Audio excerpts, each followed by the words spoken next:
राधे राधे। आप सबसे सुनाने जा रहे हैं आप सबको लाचारी गीत, नटका जिसको कहते हैं। अगर हमारा वीडियो अच्छा लगे तो आप सब लाइक सब्सक्राइब शेयर जरूर करना। सभी से राधे राधे।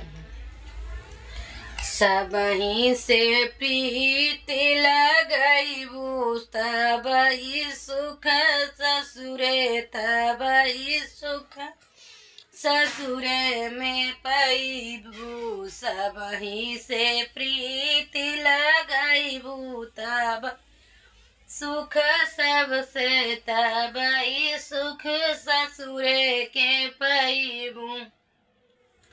सास घर की देवी ससुर घर के देवता, सास देवी ससुर जी के देवता। दोनों से शीश झुकाइबू तबही सुख ससुरे, तबही सुख ससुरे में पैबू।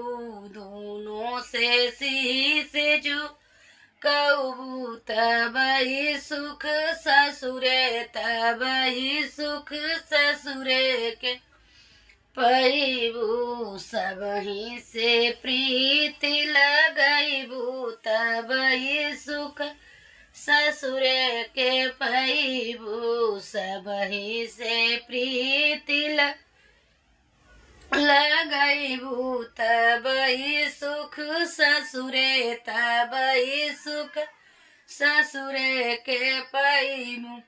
जेठ के आदर जेठानी के आदर, जेठ के आदर जेठान जी के आदर।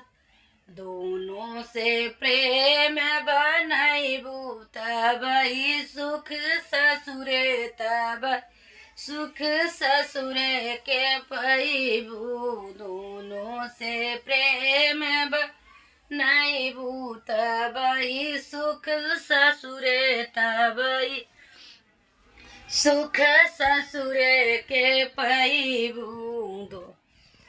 सबही से प्रीति लगैबू तबही सुख ससुरे, तबही सुख ससुरे के पैबू। सबही से प्रीत लगैबू तब सुख ससुरे, तबही सुख ससुरे के पैबू। देवर के मन भूल नद के धूलर भू, देवर के मन भूल नद के धूलर भू। भाभी के फर्ज निभाऊबू तबही सुख ससुरे, तबही सुख ससुरे के पैबू।